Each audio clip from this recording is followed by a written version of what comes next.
Rich, and welcome to the very first episode of the Family Matters in Marshfield podcast.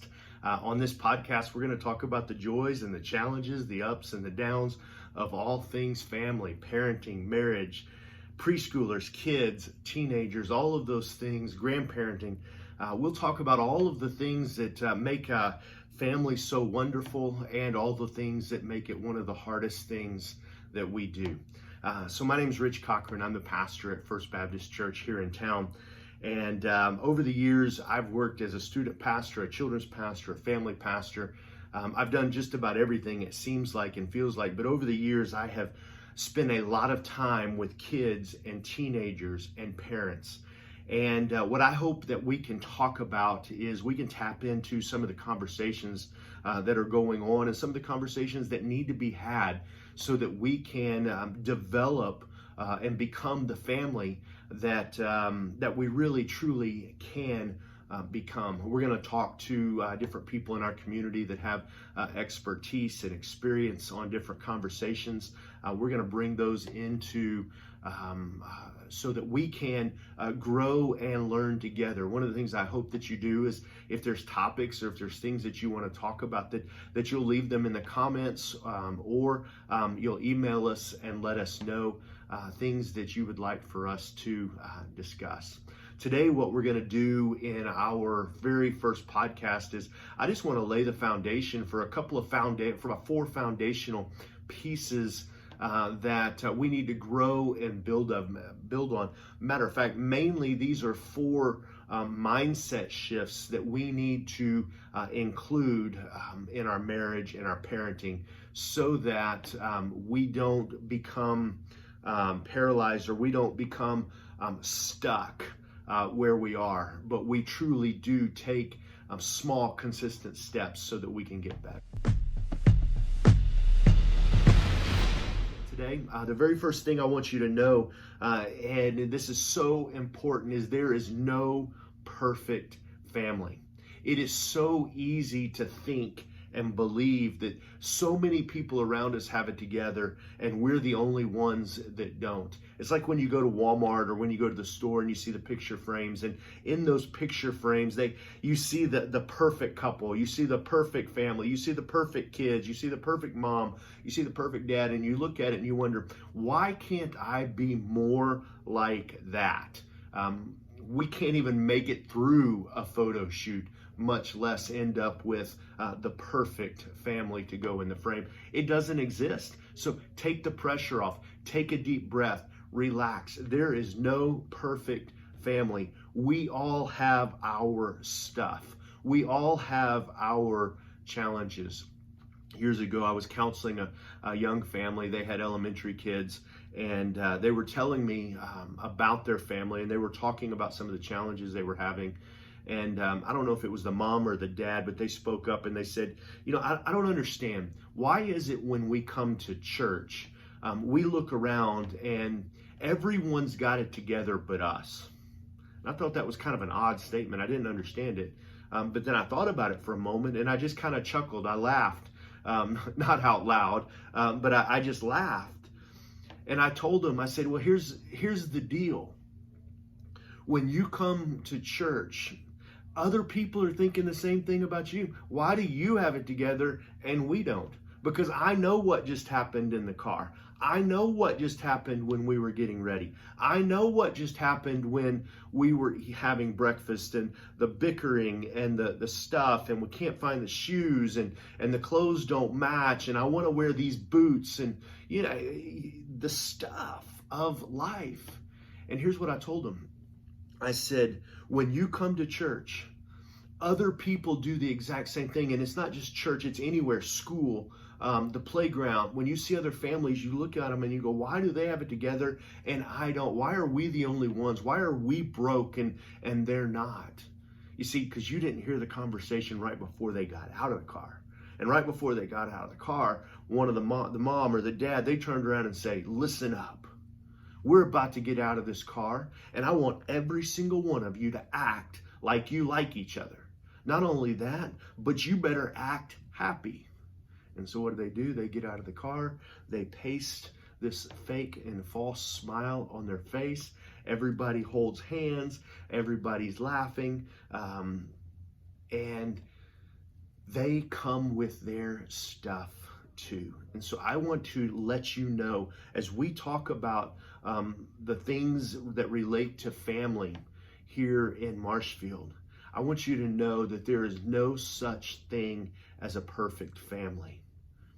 Now, that doesn't mean we don't have work to do, and that doesn't mean there's things that we can't move towards, but I just want you to know there is not a perfect family, and you can become the family that you want. You can move towards some of the things in your family that you desire. It's going to take a little bit of work. It's going to take some consistent steps. It's going to take some discipline. Yes, it's going to take those things, but take the pressure off. Take a deep breath right now. There is no perfect family.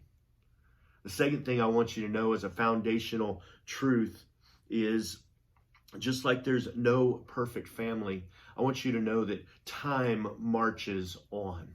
Time is always moving. Time is moving faster than we want. You know that you've heard the statement, the hours are long, or the days are long, but the years are short. Things move fast. You know that the average parent, as parents, we have less than 1,000 weeks with our kids in our home, but from the time they're born to the time they move out of the house, around 1,000 weeks. You have about 936 weeks to be exact, from the time they're born till about the time they graduate high school. So you don't have a lot of time. Matter of fact, so much of the time that your kids spend on this planet, so little of it actually happens inside of your home. And so I want you to know time is marching on. So what do we do with the time that we have?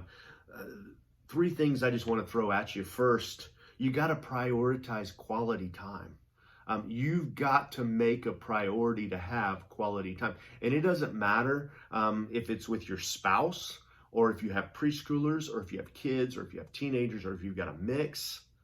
You've got to prioritize the time you have. You have to schedule regular family activities. At our house, we have to even almost some weeks schedule a meal, time when a meal can happen together. I've got a 23-year-old, I've got a 19-year-old, and I've got a 15-year-old. So we're all over the map. But we have to prioritize even just having a meal. Quality time is not going to happen by accident. You're not going to drift towards quality time.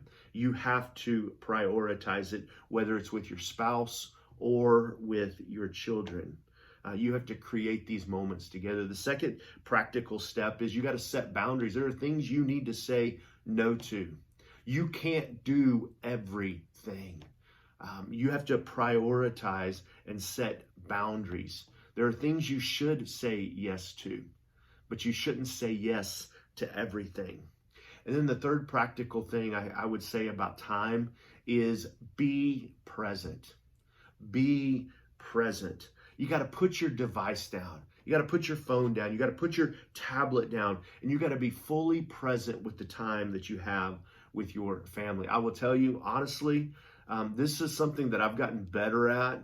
But when I first got my smartphone and I had my email and my text and all of that was right there, as someone who can, as a recovering workaholic, someone who trends to want to constantly work on the work, man, I had a hard time with this. And there's a quote, I believe it's John Maxwell, a leadership expert, says, "Be where you are." And dads, I just want to say specifically to you, I think sometimes we have a hard time with this. We've had a long day of work. We come home. The kids are running around. They're doing their thing just like they normally do. You're tired. What you want to do is you want to go sit in the chair. You want everybody to leave you alone.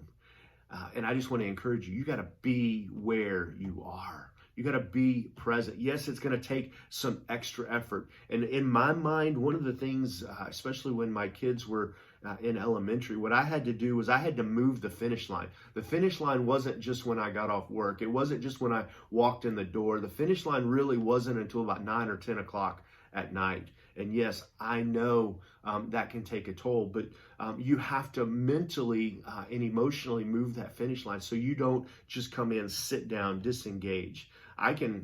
It's amazing how I can watch TV and I can listen to everything going on to the television and tune out all the conversations and the running around and all the stuff around me. And so I just want to challenge you, moms and dads, be present. Time marches on. It stops for no one.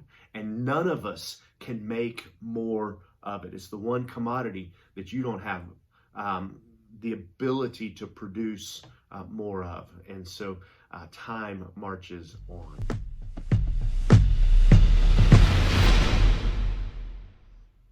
In each episode, we're going to talk about a specific phase, a time in a child or a teenager's life. Just put a little bit of emphasis on that. So as parents and as guardians, we know what to expect. Today, we're going to talk about the kindergarten phase, because as kids begin to prepare for school, kindergarten's the phase where everything, it turns into a crisis, even though they're excited about school, but everything becomes a crisis. They're processing all of these new things. It's the phase when unfiltered words make you laugh, the school bus makes you cry, and life becomes a stage where the kids begin to shout out, "Look at me, see me, watch me." One of the hard things that we have to remember as parents is that when our kids enter kindergarten, time marches on. We just talked about that, and there are only 676 weekends left until they graduate. And so we've got to make the most of every single one of them. As your child enters into kindergarten, as they begin going to elementary, there are going to be days and moments when getting ready and getting dressed is a crisis, when maybe it's the school bus, the lunch line. Maybe they don't want that in there, something specific in their lunchbox. It's a phase that they're going through, and they're processing all of these things. But one of the great things about this phase is their discovery and their learning, their imaginations. All of these things are colliding. And so as parents and as guardians, what we have to do is, as teachers, we have to engage them where they're at with their curiosity. And when we do, we have the ability to unlock their potential as a kindergarten. Remember, you only get one go around this year with your child as a kindergarten. Make the most of it. It's a phase. Don't miss it.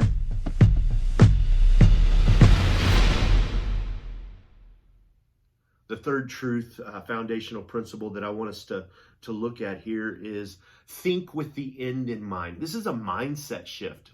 Think with the end in mind.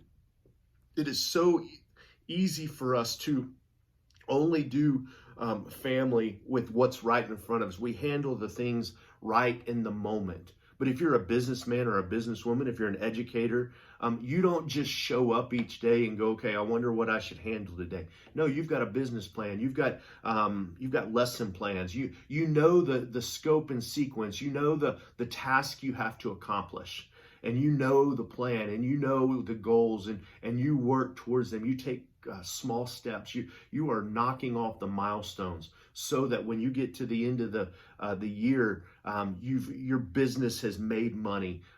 As an educator, you have accomplished the goals and the things that are set up as state standards. You've accomplished what you've set out to accomplish. But in our family, a lot of times we don't even think about this. Like, this never crosses our mind. And I want to encourage you to make a mindset shift and think with the end in mind. And what I mean by this is I want you to think about, what is it you want your family to become when your kids are grown and out of the house? What is it you want your family to become? When your kids become teenagers, do you want them to talk to you? Teenagers begin to naturally gravitate towards talking less with their parents. But here's the deal. If you don't engage all of the random conversations that your preschoolers having and then your elementary child's having, why in the world, when they become teenagers and you want to know where they're going, you want to know what they're looking at on their phone. You want to know who they're talking to, who they're hanging out with, the things they like, the things that they're wanting to pursue. If you want them to talk to you then, you got to start when they're preschoolers and when they're elementary, because it's not just going to naturally shift in that direction. You got to think with the end in mind. I read a book about creating a life plan one time, and in there it talked about writing your eulogy. When you pass away, and at your funeral, what is it that you want people to say about you? And what the author was trying to say is, think about how you want to be known and remembered. And if whatever those words are that you want to describe you, then you've got to start working them into your life plan. You got to start working those attributes and those characteristics into your daily activities, because they're not going to say them if you don't do them. And I think the same is true with our parenting. What is it when your kids turn 27, they're out of the house, they finish college, they've got a job, maybe they're married, whatever they're pursuing, what is it, how is it you want people to describe your 27-year-old? You want to think of them as generous? Do you want them to think about them as kind? Do you want them to think of them as hardworking, as respectful? Whatever those characteristics are that you want people to describe your 27-year-old, here's the deal. You got to start teaching it and training it when they're 4 and 5, when they're 2 and 3, when they're 7 and 8, when they're 11 and 12, when they're 15 and 16, because they're not just going to they're not just going to begin gravitating in that direction. And so as parents and in our marriages, we have to think with the end in mind. What is it we want the end goal to look like? What do we want to become? And then you've got to start practicing. You got to start doing. If you want to be generous then you've got to start doing things that are generous now. If you want to be kind, then the way you treat the cashier at Walmart matters. All of those things build into the people we become, and what our marriage becomes, and what our kids will become. So we've got to think with the end in mind. So 3 practical things here. Set family goals. Set up some ideas. What do you want to accomplish? 2, align your actions and your values. And then 3, as parents, you've got to lead by example. Think with the end in mind. The 4th foundational principle I want us to look at today is you can't go alone. You can't. Life was never meant to be lived alone. You've got to have people around you. You've got to have friends. You've got to have mentors, and you've got to have people that you're mentor. You got to have this circle that comes around you. You may look and think, you know what, I'm way too busy. I just want you to know there's going to come a day when you're going to need people around you. One of the ways I see this play out in family is whether it's in marriage or whether it's in parenting. While there are so many great days, there are a lot of hard days. And someday you're going to come up against a time when you're going to need to just talk out loud with somebody about something. You may not need them to solve your problem. You're like, I don't need advice. You may just need to hear yourself say it out loud. And you've got to surround yourself with people. I read this in a book one time, and I think this is so profound. And I've come to understand this as my kids were becoming teenagers. What are the other voices your kids have in their life? What other adult voices do they have in their life? And here's why this is important, because your kids aren't going to tell you everything. Now, they may tell you way more than you want to know when they're 4, and they're just constantly talking. You're like, would you please just let's play the quiet game. When they become teenagers, there's going to be things they're not going to tell you. And so one of the questions we've asked of our teenagers is, if you can't talk to me about something, who would you go and talk to? What adult would you go and talk to?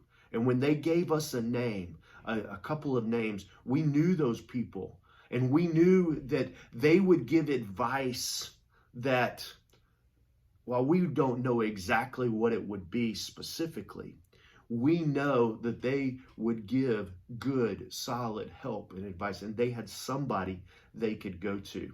And so here's the thing. They've got to have other voices. You've got to have other voices. You can't go alone.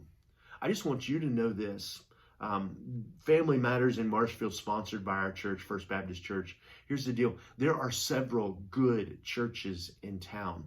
As a family, in your marriage and in your parenting, you need a group of people that you can do life together with.